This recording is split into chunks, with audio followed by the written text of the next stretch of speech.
Сәлеметсіңдер ме балалар? Бүгінгі сабағымыздың тақырыбы формула арқылы есептеу.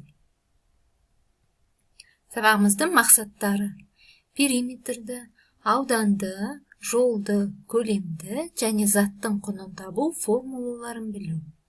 Мәтінді есептерді шығаруда формулаларды қолдану.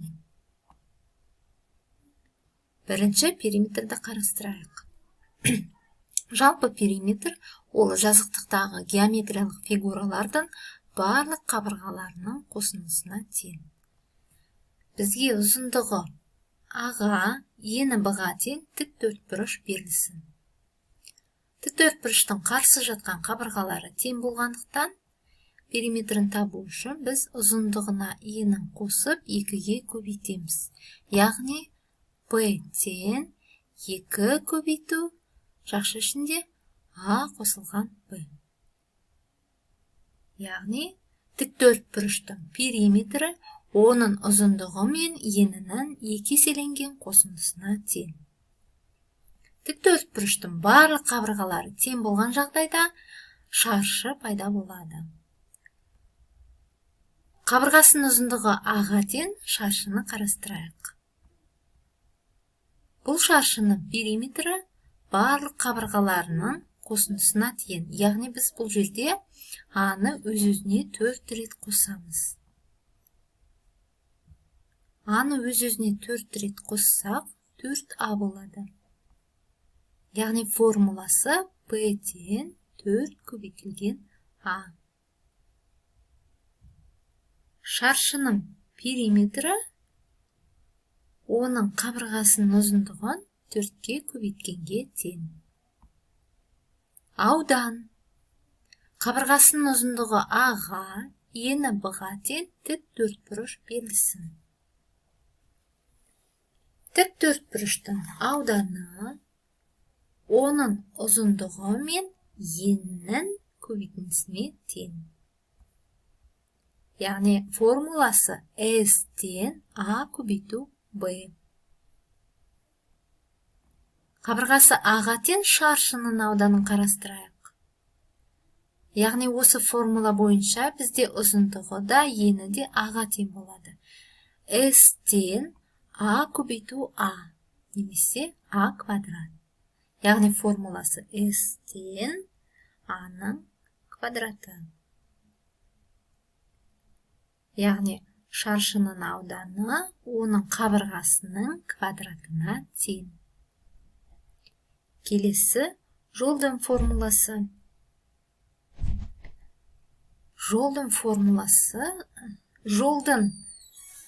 Жолды табу үшін біз жылдамдықты уақытқа көбейтеміз. Яғни S тең V көбейту T. Жол жылдамдықтың қозғалыс уақытына көбейтіндісіне тең.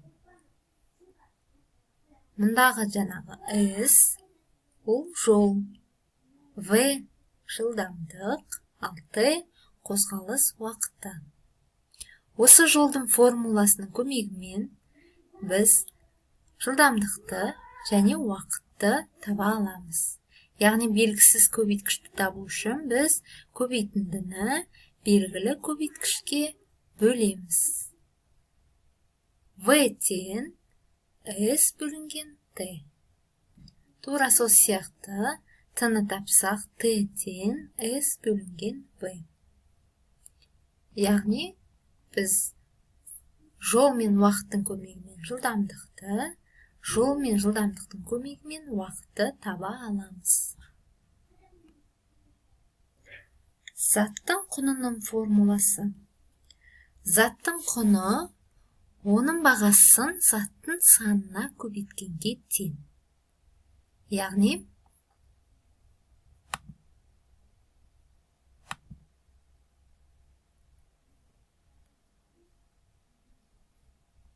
Яғни біз мысалы дүкенге барып 30 теңге тұратын 5 дәптер сатып алсақ, осы 5 дәптерге қанша ақша төледік деген есеп болса, яғни біз 5 дәптердің құнын есептеу керекпіз деген сөз.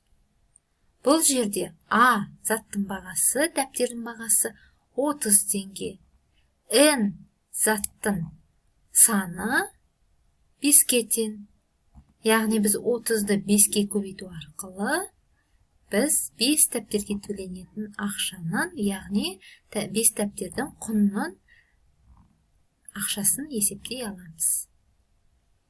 Яғни формуласы С тең А көбейту N.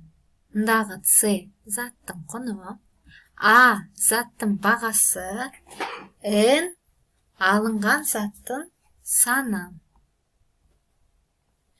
Келесі көлем. Ұзындығы А-ға, ені Б-ға және биіктігі С-ға тең тік бұрышты параллелепипед берілсін. Осы параллелепипедтің көлемі оның ұзындығын ені мен биіктігіне көбейткенге тең. Формуламен жазсақ, В тең А көбейту Б көбейту С. Мұндағы В параллелепипедтің көлемі, А ұзындығы, Б ені, С биіктігі. Тікбұрышты параллелепипедтің барлық қырлары тең болған жағдайда куб пайда болады, яғни текше. Бұл жағдайда біздің тікбұрышты параллелепипедіміздің ұзындығы мен ені мен биіктігі барлығы А-ға тең деген сөз. Яғни А-ны біз өз-өзіне 3 рет көбейтсек, А куб болады. Яғни кубтың көлемінің формуласы В тең А куб, немесе А-ның кубы. Мұндағы А кубтың қырының ұзындығы.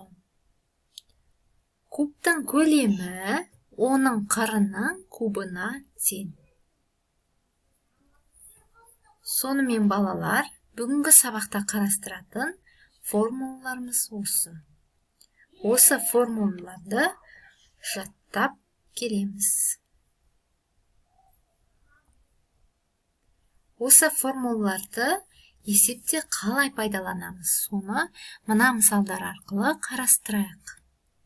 Бірінші мысал.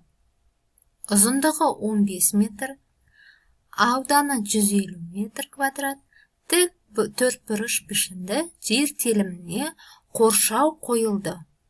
Қоршаудың ұзындығы неше метр? Яғни біз білеміз, мәтін есепті шығармас бұрын біз оның шартын құрап аламыз. Ұзындығы 15 метр, яғни А тең 15 метр. Ауданы 150 метр квадрат, яғни С тең 150 метр квадрат. Тік төртбұрыш пішінді жер телімінің қоршауының ұзындығы нешеге тең дейді. Яғни тік төртбұрышты қоршасақ, оның ұзындығын тапсақ, ол бізде тік төртбұрыштың периметр болып табылады. Яғни бізге жаңағы тік төртбұрышты жер телімінің периметрін табу керек деген сөз. Шешуі. С тең А көбейту Б тік төртбұрыштың ауданының формуласын пайдалана, біз мына жерде тік төртбұрыштың енін тауып аламыз. Б тең С бөлу А. Мәнін орнына қоямыз. С бізде 150-ге тең, А 15-ке тең. 150-ді 15-ке бөлсек, 10 шығады. Өлшем бірлігі метр. Яғни, жаңағы тік төртбұрыш пішінді жер телімінің ені 10 метр екен. Есебіміз әлі аяқталған жоқ. Бізге әлі периметрін сұрап отыр, біз әлі периметрді табу керекпіз. Периметрдің формуласын пайдаланамыз.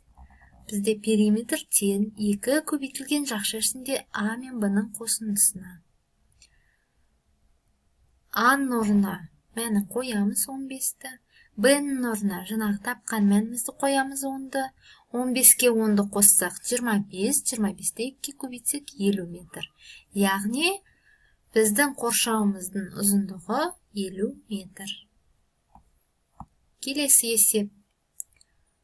Екінші тапсырма. 8 килограмм картоптың құны 880 теңге. Егер картоптың бағасы 25 теңгеге қымбаттаса, онда 4 килограмм картоп неше теңге болады? Яғни, картоптың құны С 880 теңгеге тең. Яғни, жаңағы мәтінде есеп болғандықтан біз шарттың құрап аламыз.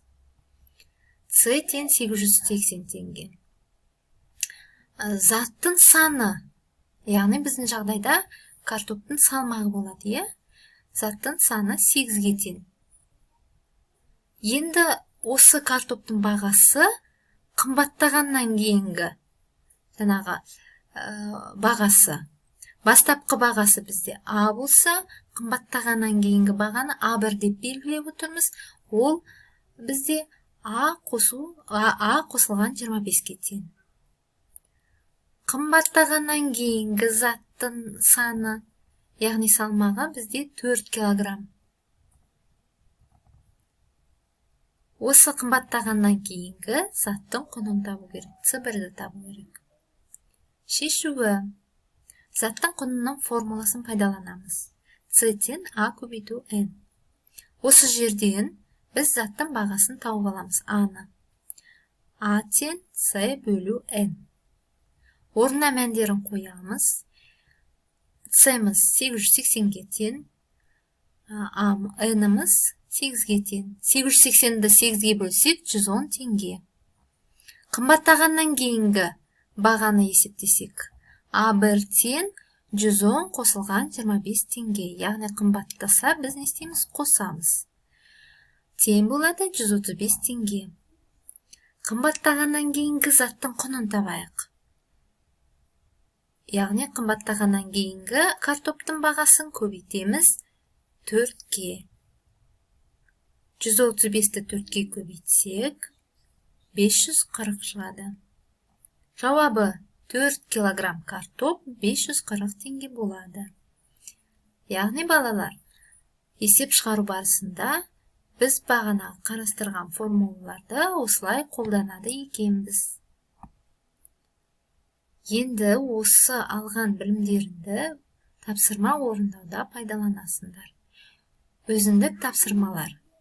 Бірінші, оқулықтың 61-ші бетіндегі номер 124-ші және номер 128-ші есептерді шығарамыз. Екінші тапсырма. Өздерінің бөлмелерінің ұзындығы, ені және биіктігін өлшеңдер. Өлшеу нәтижесіне сүйене отырып, бөлмелерінің көлемін табыңдар. Яғни бұл жерде біз көлемнің формуласын пайдаланамыз. Есеп шығаруда сәттілік тілеймін. Назарларына рахмет.